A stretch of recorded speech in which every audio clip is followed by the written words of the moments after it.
So the first very important thing that we're gonna focus on this chapter is the electrochemical series. I bet you that there's nothing else you need to firstly learn for this chapter. This is like really important. You can do everything with this electrochemical series. The best thing you can do is by heart this, have some mnemonics, and then learn them as earliest as possible. So this is the electrochemical series I've written in the left hand side.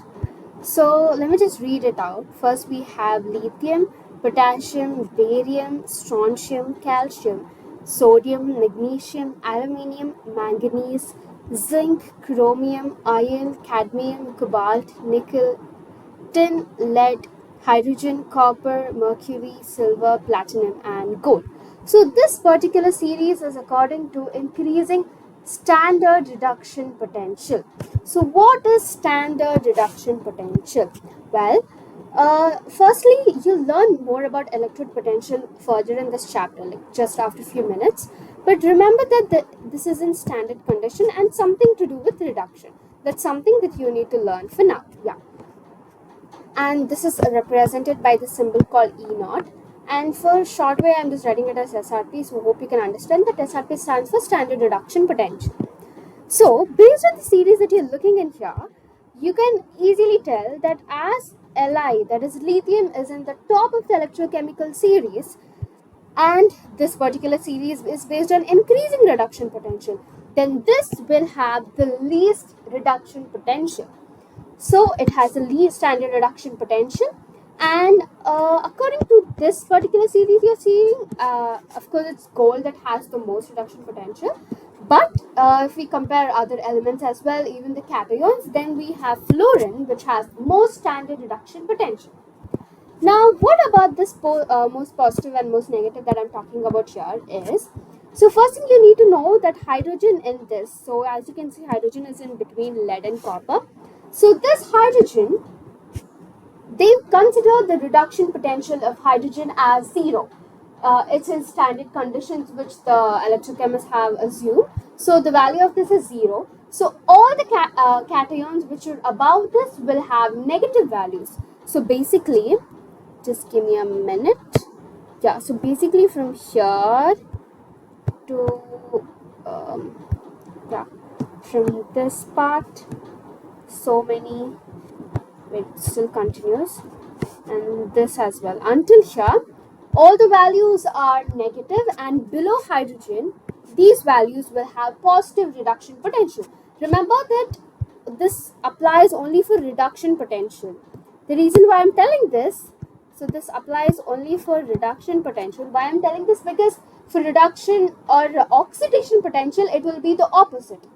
So I'll just write that down as well, because you have to know this for the continuation of the chapter. So H plus will usually have 0, and above H plus what you have is negative, and below H plus is what you have will be, for the oxidation, here it will be positive, here it will be negative.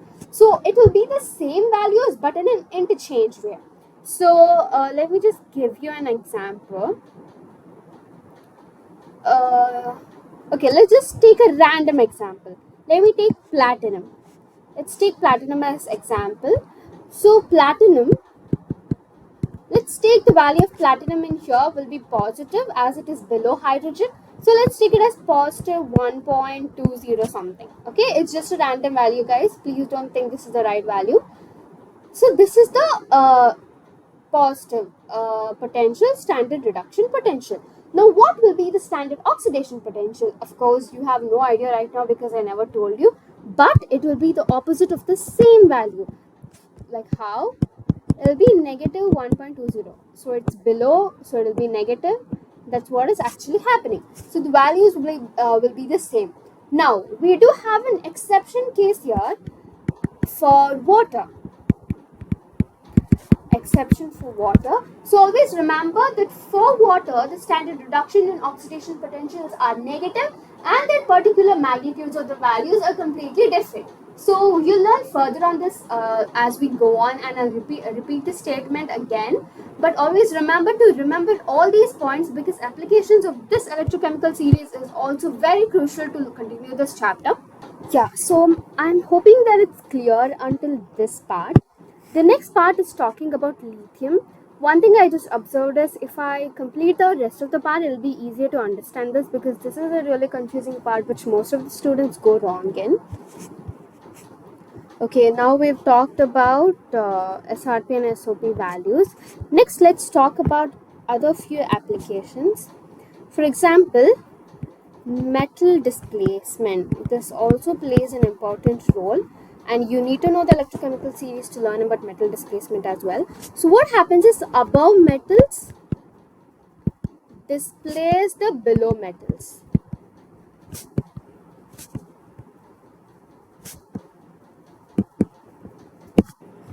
Okay, the above metals will displace the metals below. Why? Because the above metals are active metals. Okay, so this is something that you need to know. And as an extra point, there's also for non-metal displacement.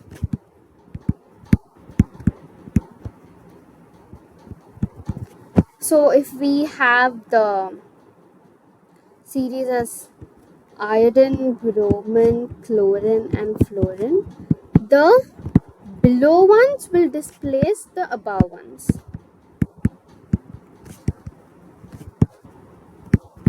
So basically, you can also tell like F is non-displaceable.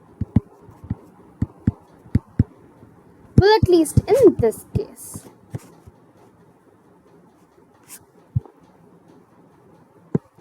And next up, we have thermal stability.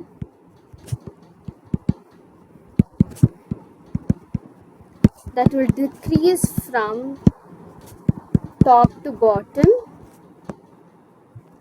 And another thing is from top to bottom itself.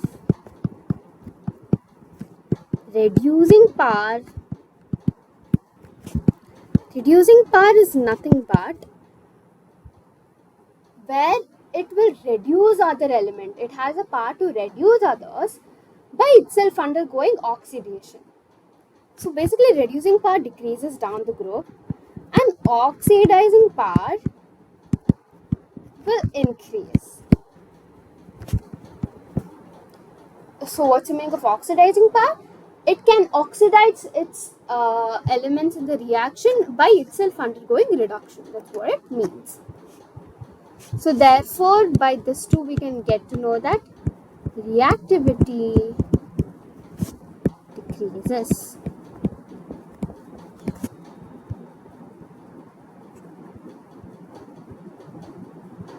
Yeah, so these are the major points that you need to know as the first thing. And also another thing to help you clear out doubt is greater the standard reduction potential, it will undergo easier reduction. That is, it will gain electrons easily. And greater the standard oxidation potential,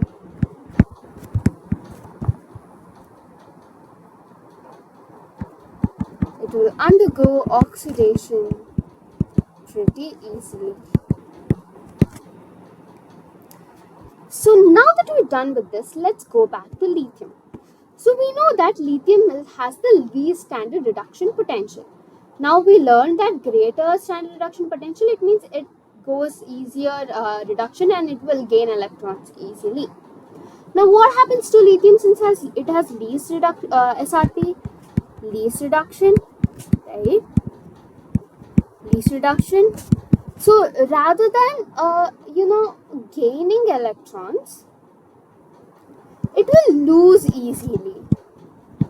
If it has least reduction, it means it has more oxidation. So basically, it will lose electrons easily.